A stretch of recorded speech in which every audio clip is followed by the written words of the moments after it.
ಕಾನೂನನ್ನ ಕಾಪಾಡಬೇಕಾದವರೇ ಹೀಗೆ ಮಾಡಿದ್ರೆ ಹೇಗೆ? ಕರ್ನಾಟಕದ ಪೊಲೀಸ್ ಇಲಾಖೆಯ ಹಿರಿಯ ಅಧಿಕಾರಿ ಡಿಜಿಪಿ ರಾಮಚಂದ್ರ ರಾವ್ ಅವರ ಖಾಸಗಿ ವಿಡಿಯೋ ಈಗ ಇಡೀ ರಾಜ್ಯದಲ್ಲಿ ಸಂಚಲನ ಸೃಷ್ಟಿಸಿದೆ. ಕಚೇರಿಯಲ್ಲೇ ಕುಳಿತು ಪೊಲೀಸ್ ಯೂನಿಫಾರ್ಮ್ ನಲ್ಲಿ ಮಹಿಳೆಯೊಂದಿಗೆ ನಡೆಸಿದ ಈ ರಾಸಲೀಲೆ ಈಗ ಇಲಾಖೆಯ ಮಾನವನ್ನ ಹರಾಜು ಹಾಕಿದೆ. ಈ ವಿಡಿಯೋ 1 ವರ್ಷದ ಹಳೇದು ಎನ್ನಲಾಗಿದ್ರೂ ಕೂಡ ಹೊರಬಂದ ಸಮಯ ಮಾತ್ರ ಬೆಚ್ಚಿ ಬೀಳಿಸುವಂತಿದೆ. ಇತ್ತ ಮಗಳು ರಮ್ಯಾರಾವ್ ಚಿನ್ನದ ಕಳ್ಳ ಸಾಗಾಣಿಕೆ ಕೇಸ್ನಲ್ಲಿ ಸಿಕ್ಕಿ ಬಿದ್ದು ಒದ್ದಾಡುತ್ತಿದ್ರೆ, ಅತ್ತ ಮಲ ತಂದೆ ರಾಮಚಂದ್ರ ರಾವ್ ಅವರ ಈ ವರ್ತನೆ ಸಾರ್ವಜನಿಕರ ಕೆಂಗಣ್ಣಿಗೆ ಗುರಿಯಾಗಿದೆ.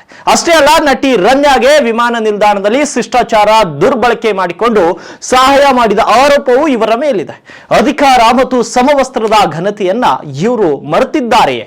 ಗೃಹ ಇಲಾಖೆ ಈಗ ತನಿಖೆಗೆ ಆದೇಶಿಸಿದೆ. ಹಿರಿಯ ಅಧಿಕಾರಿಗಳಿಂದ ಇಂತಹ ವರ್ತನೆ ಸರಿಯೇ? ನಿಮ್ಮ ಅನಿಸಿಕೆಯನ್ನ ಕಮೆಂಟ್ ಮಾಡಿ. ತಪ್ಪಿಸ್ಥರಿಗೆ ಶಿಕ್ಷೆ ಆಗಬೇಕು ಅನ್ನೋದಾದ್ರೆ ಈ ವಿಡಿಯೋವನ್ನ ಶೇರ್ ಮಾಡಿ. ಉತ್ತರ ಕರ್ನಾಟಕ ನ್ಯೂಸ್, ಇದು ಕನ್ನಡದ ಉಸಿರು.